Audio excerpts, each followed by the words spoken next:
लेते हैं, जहां आपको बता दें कि पंजाब की जब हम बात करते हैं, पंजाब में किसान लगातार अपनी मांगों को लेकर अड़े हुए हैं और आज से चंडीगढ़ में संयुक्त किसान मोर्चा ने आंदोलन का भी ऐलान किया है। चंडीगढ़ में पक्का मोर्चा लगाया जाएगा और इसके लिए किसान ट्रैक्टर ट्रॉलियों में चंडीगढ़ की तरफ कूच करेंगे। लेकिन वहीं दूसरी तरफ अगर हम देखें तो उन्हें अभी तक चंडीगढ़ प्रशासन की तरफ से अनुमति नहीं दी गई है। हालांकि इससे पहले मंगलवार को पुलिस ने कई बड़े किसान नेताओं को हिरासत में लेने के अलावा नजरबंद किया और उसके बावजूद भी किसान आंदोलन पर अड़े हुए हैं। प्रशासन ने चंडीगढ़ और पंजाब के बॉर्डर को सील कर दिया है, कई जगह बैरिकेडिंग की गई और रूट डाइवर्ट किए गए हैं। कुल मिलाकर पंजाब सरकार के लिए मुश्किल की घड़ी है। करेंगे इस पर चर्चा, लेकिन उससे पहले एक नजर खबर से जुड़े हुए कुछ अहम बिंदुओं।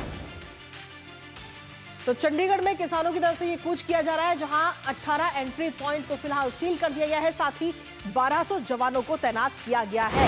हिरासत में करीब 15 किसान नेता हैं। 15 किसान नेताओं को हिरासत में लिया गया है और लगातार इस जो आंदोलन की बात कही जा रही है, सरकार इस आंदोलन को नहीं करने देना चाहती और सरकार का कहना है कि हम किसी को परेशान नहीं होने देंगे। बड़े किसान नेताओं को नजरबंद किया गया है। किसान नेताओं के घर पर छापेमारी की गई है, क्योंकि इससे पहले जो बैठक हुई थी किसानों के साथ में पंजाब के मुख्यमंत्री के साथ, उस दौरान कहीं ना कहीं पंजाब के मुख्यमंत्री भगवंत मान गुस्से में उस बैठक को, उस मीटिंग को छोड़कर बीच में से ही चले गए थे। और किसानों ने फिलहाल अब पंजाब सरकार के पुतले भी फूके हैं और किसानों और राज्य सरकार के बीच तनातनी इस वक्त सीधे तौर पर नजर आ रही है। यानी कि आर पार की लड़ाई में लड़ने के लिए इस वक्त तैयार है किसान और किसी भी हाल में जो उनकी मांगे हैं उन मांगों को मनवाना चाहते हैं। हालांकि वो मांगे क्या है वो भी आपको बताएंगे। फिलहाल सीएम की तरफ से इस पूरे आंदोलन को लेकर आलोचना की गई और कहा कि पंजाब को धरनों का राज्य बना दिया है। ये बात कही गई है पंजाब के मुख्यमंत्री की तरफ से। उन्होंने कहा कि प्रदर्शनों से राज्य को काफी नुकसान होता है, ये बात उनकी तरफ से कही गई। तो सीधे तौर पर अब देखना होगा किसान संगठनों पर, क्योंकि कार्रवाई की बात भी कही जा रही है। अब ऐसे में किसानों की आखिर वो मांगे क्या है, जिन मांगों को लेकर किसान अड़े हुए हैं, वो मांगे आपको बताते हैं। केंद्र के कृषि विपणन पर मसौदे को वापस ले, ये बात कही गई है किसानों की तरफ से। और इसके साथ ही स्वामीनाथन आयोग की जो रिपोर्ट है उसको जल्द से जल्द लागू किया जाए। यानी कुल मिलाकर कई सारी मांगे किसानों की तरफ से, जिनमें से मुख्य मांगे इस वक्त आपको बता रहे हैं। न्यूनतम समर्थन मूल्य पर कानूनी गारंटी मिले, यानी कि जो उनकी फसल है उस पर न्यूनतम समर्थन मूल्य उन्हें मिलना चाहिए। इसके अलावा पंजाब की कृषि नीति लागू की जाए, जो पंजाब की कृषि नीति है उसे लागू करने की मांग इस वक्त की गई है। हमारे साथ में हमारी सहयोगी आकांक्षा इस वक्त जुड़ रही है, सीधा उन्हीं का रुख। आकांक्षा, सीधे तौर पर किसान इस वक्त कहीं ना कहीं आर पार की लड़ाई लड़ने के मूड में नजर आ रहे हैं और आज आंदोलन के लिए चंडीगढ़ का रुख भी किया जाएगा, जिसको लेकर प्रशासन पूरी तरह से अलर्ट है, मुस्तैद है। मैं इस वक्त जो है चंडीगढ़ और मोहाली पंजाब के बॉर्डर पर हूं। आप देख सकते हैं कि किस तरीके से यहाँ पर कितनी बैरिकेडिंग हुई है। इसी तरीके से सारे के सारे जो हमारे चंडीगढ़ के जितने भी एंट्री पॉइंट्स हैं जो पंजाब से लगते हुए हैं, उन सबके ऊपर पुलिस तैनात है। चेकिंग के बाद गाड़ियां यहां से निकल रही हैं।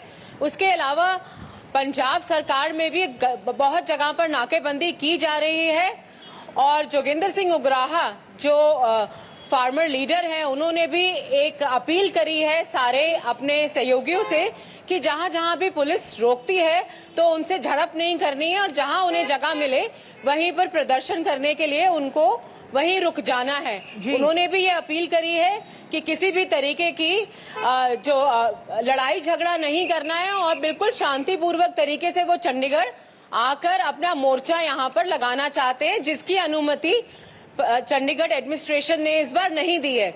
मैं आपको बताना चाहूंगी, यही फार्मर यूनियंस जो थी, ये 1 सितंबर से लेकर 6 सितंबर 2024 तक चंडीगढ़ में आके इन्होंने उस वक्त भी प्रदर्शन करा था और उसके बाद पंजाब सरकार ने इनसे वायदे करे थे। उन्होंने कहा था कि वो नीतियों पे काम करेंगे, पर कहीं ना कहीं जो नीतियां थी जिन पे काम करना था वो नहीं हो पाया।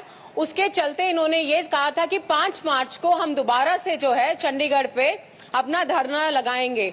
उससे पहले 3 मार्च को भगवंत मान के साथ इनकी मीटिंग हुई, जो कि बिल्कुल विफल रही और उसके बाद इन्होंने ये डिसाइड करा कि वो आज 5 मार्च को चंडीगढ़ कूच करेंगे।